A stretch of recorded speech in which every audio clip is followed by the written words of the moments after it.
Hey, physics friends! Paul Lake here with another physics problem solved.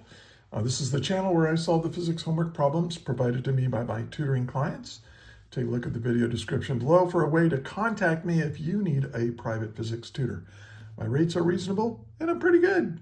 And if you find this video helpful, please like, share, and subscribe and help me build my channel up. And let's go over today's problem. We've got an interesting arrangement of charge. Here we have a semicircular charge. We have positive charge here, negative charge here, and we want to know what is the electric field right at the origin here. And what do you need to know to be able to solve this problem? Well, you should be familiar with Coulomb's law. And that's, the main idea here. Coulomb's law in reference to electric fields. And then we are going to talk about charge densities, and I'll go over this with you. There's the linear charge density with lambda. Sigma usually represents an area charge density, and then we have a volume charge density with the rho. We're going to use this one right here today. So hopefully you've seen that. And then we are going to use integral calculus. So this particular problem is from a student taking a calculus-based physics class. So if you are not in a calculus-based physics class, this is probably not the problem for you. But if you are in calculus and you'd like to see how calculus is applied to physics, keep watching. And if you're in a calculus-based class, this physics class, this is really a good problem for you to study. So let's get started. Let's read through the problem.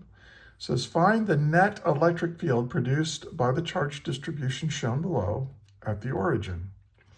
The left side of the semicircle carries a uniform positive charge, positive Q, and the right side has negative charge on it. Okay. So this is really all that's given. I don't need to redraw this. And what we're trying to find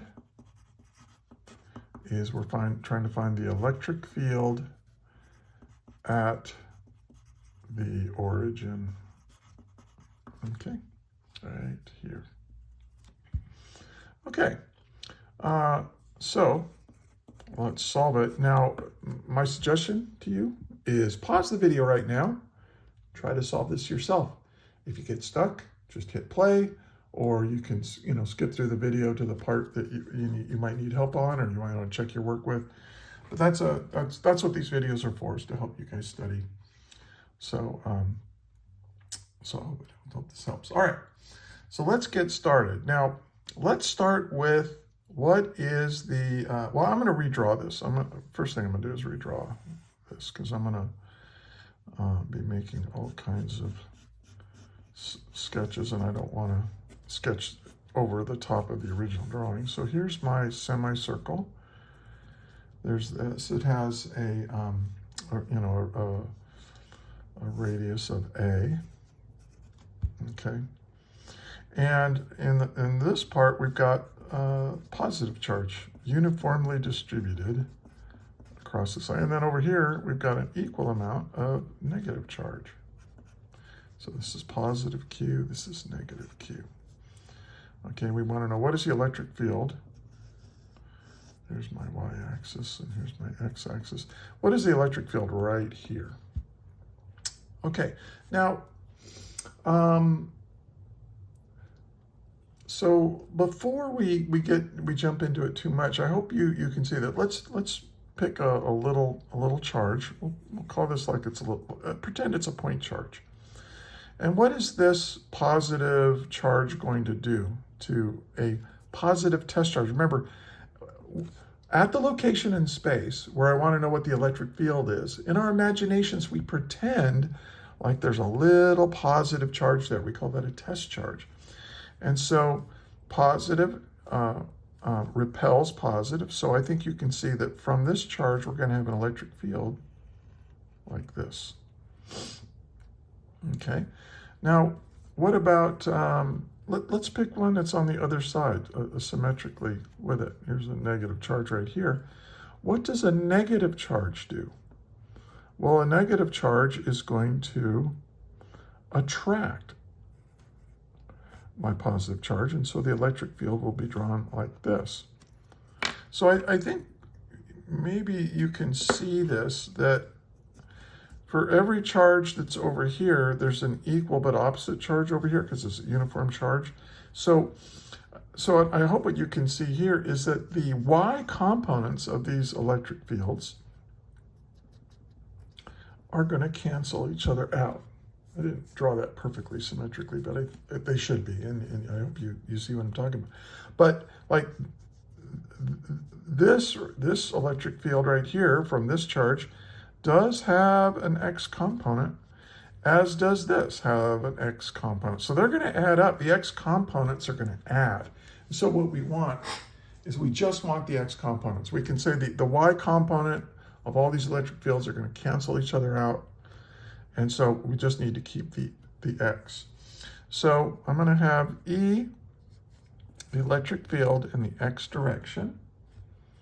Well, that's equal to K times Q over R squared. But R, what is R squared here? That's A squared. So this is kind of Coulomb's law for electric fields. I mean, if you wanted the force, you would have to multiply this by the charge that's right here, by Q naught. But we're not. We're finding the electric field. Okay. Now, the thing about it is that there are. This is for a point charge, but there is no point charge here, right? This charge has been smeared out evenly all across this line, and so what we do is instead of calling this Q, I'm going to call this dq. dq, a little tiny infinitesimal amount of charge. Okay, calculus, right? Well, if I multiply this, I'm not getting the whole electric field. I'm getting a little tiny chunk of that electric field. And now what I can, but I said I only want the x component. Well, what's the x component here? Well, that x component is the cosine of, let's call this angle theta, from here to here. Oh, actually, if I'm using this one, it's the same angle, theta, right here. So we're just going to take the cosine of theta. And that's going to give me my electric field in the x direction. This gives me the x component of that. Hope that's clear. Now, if I want to find the whole electric field, I integrate, sum them all up, right? We're going to sum all these. And if I do that, I get E in the x direction. And then here, I'm going to bring the k and the a squared. Those are constants, and so hopefully you know when you integrate, you pull that out. And we're going to integrate this, and this is going to be cosine theta dq. Now, we have a problem, and that is this variable is in terms of theta, our angle, and this is in terms of the charge.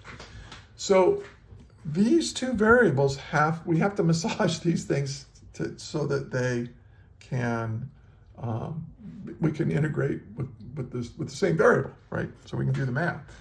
All right. So let's and the way to do that usually is we want to get dq in terms of d theta. Well, I'd like a d theta. I mean, I suppose I could try to get theta in terms of q. That seems pretty complicated to me. So I'm gonna do this. Now to do that, there's some stuff I need to go over with you first. Let's go over charge densities. Okay. Now, if you have a linear charge density, that's the amount, the charge per unit length that it's smeared out over, right? That's coulombs per meter. And we use, I should have put this first. We use a lambda to represent that usually, most textbooks. And then we have an area density, that's just charge per unit area. So that's coulombs per square meter. And we usually, most books will use a sigma to represent the area charge density. And then of course we have volume. That's a charge divided by the volume. And that's equal to coulombs per cubic meter.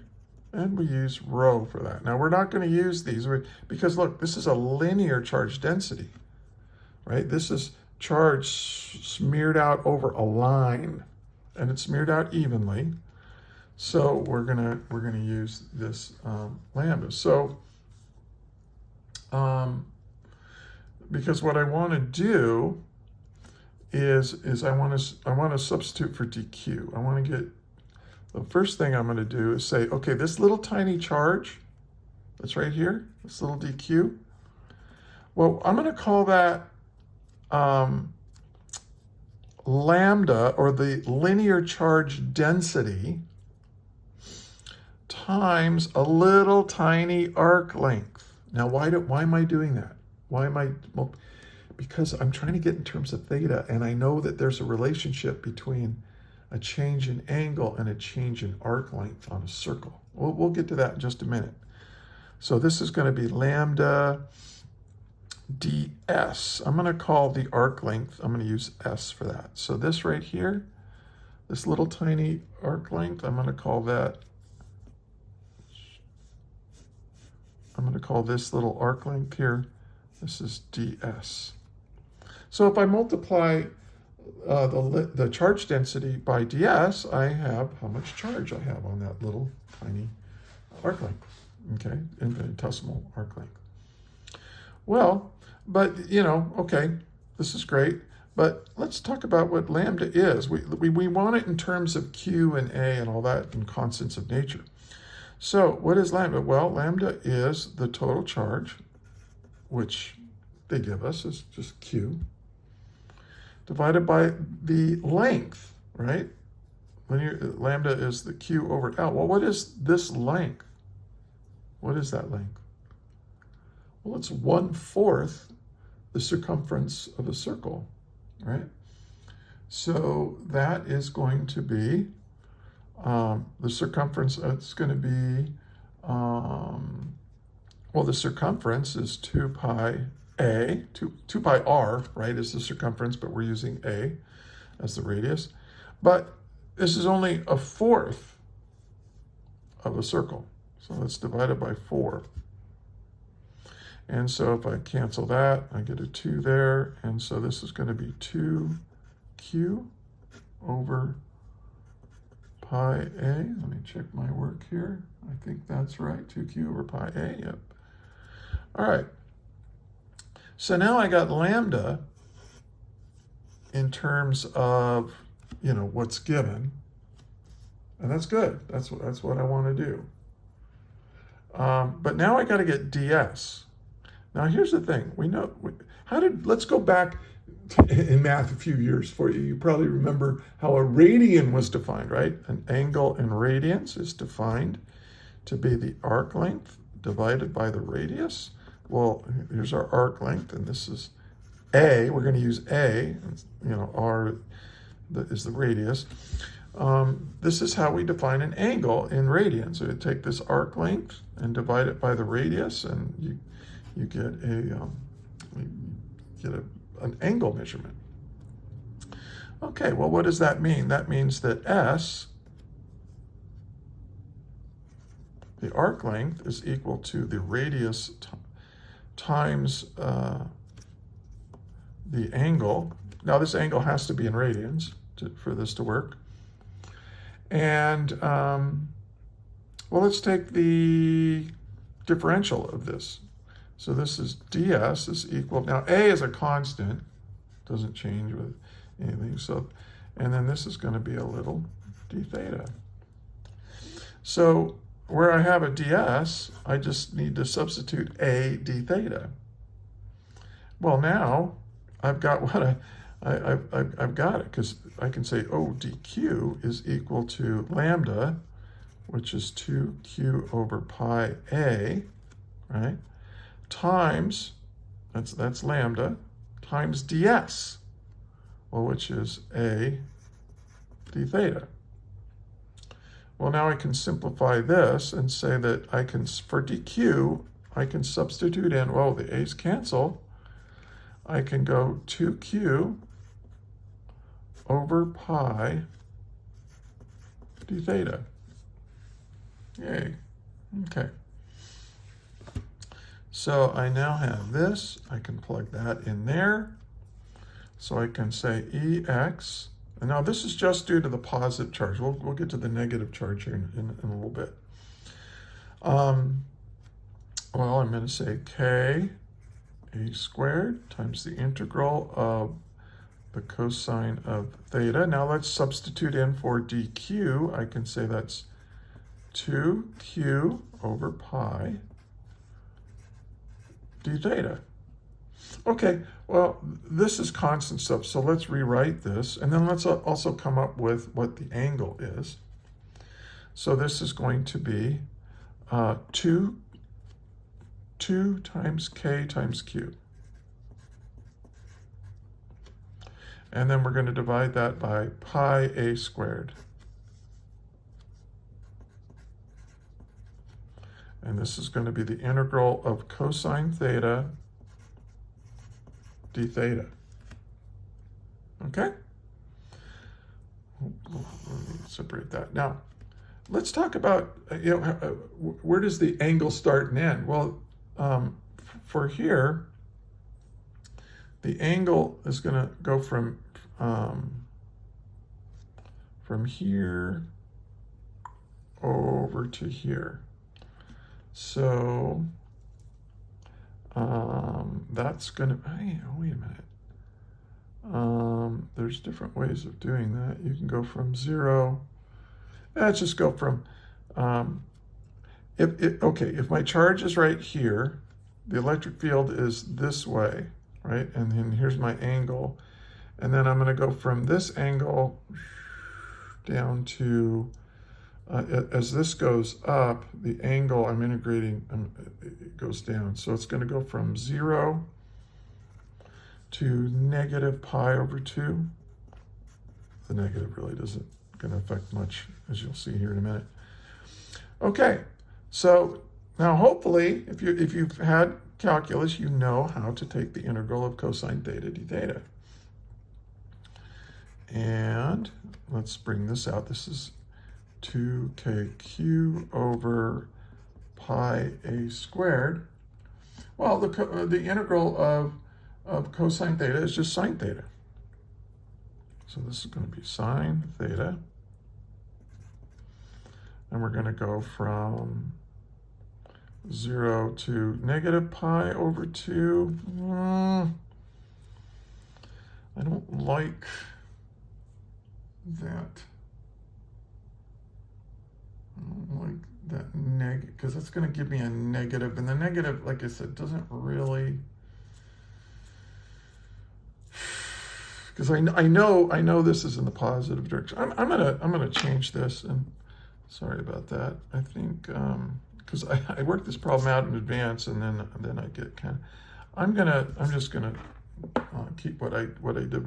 I'm gonna go from 0 to pi. I think that's the right way to do it. 0 to pi over 2 instead of negative pi over 2. I think that's just more confusing.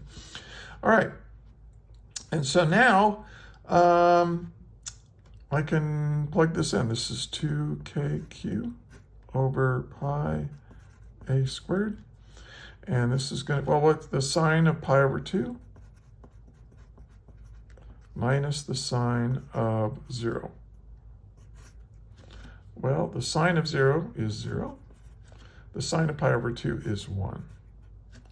So E in the x direction is 2kq over pi a squared.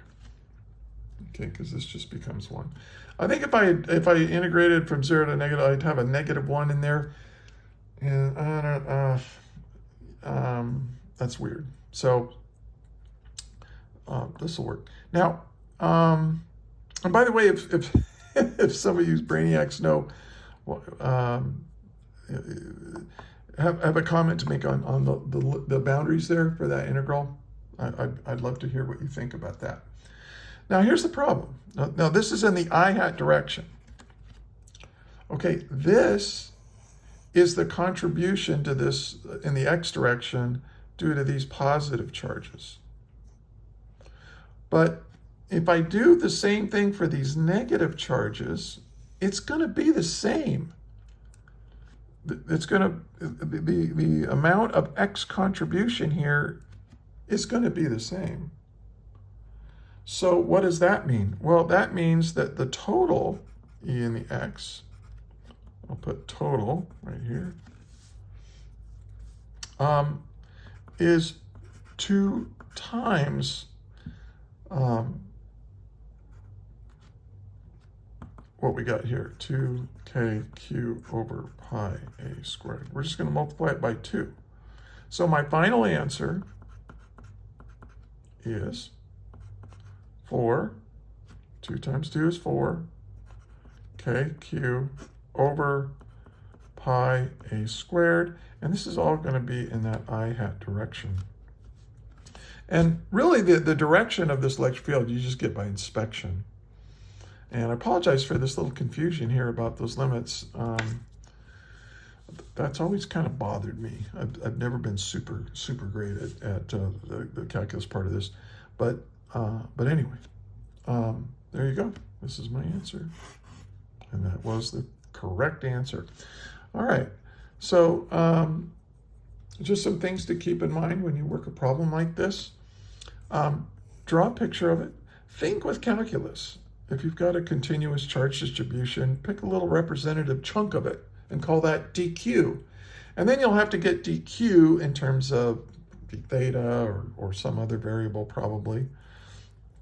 And you need to be aware of how to do that. We've got charge densities over here. We got to change the charge, a little tiny chunk of charge in terms of a little tiny arc length, and then we can get the little tiny arc length in terms of little tiny change in angle, and put it all together and integrate, and there you go.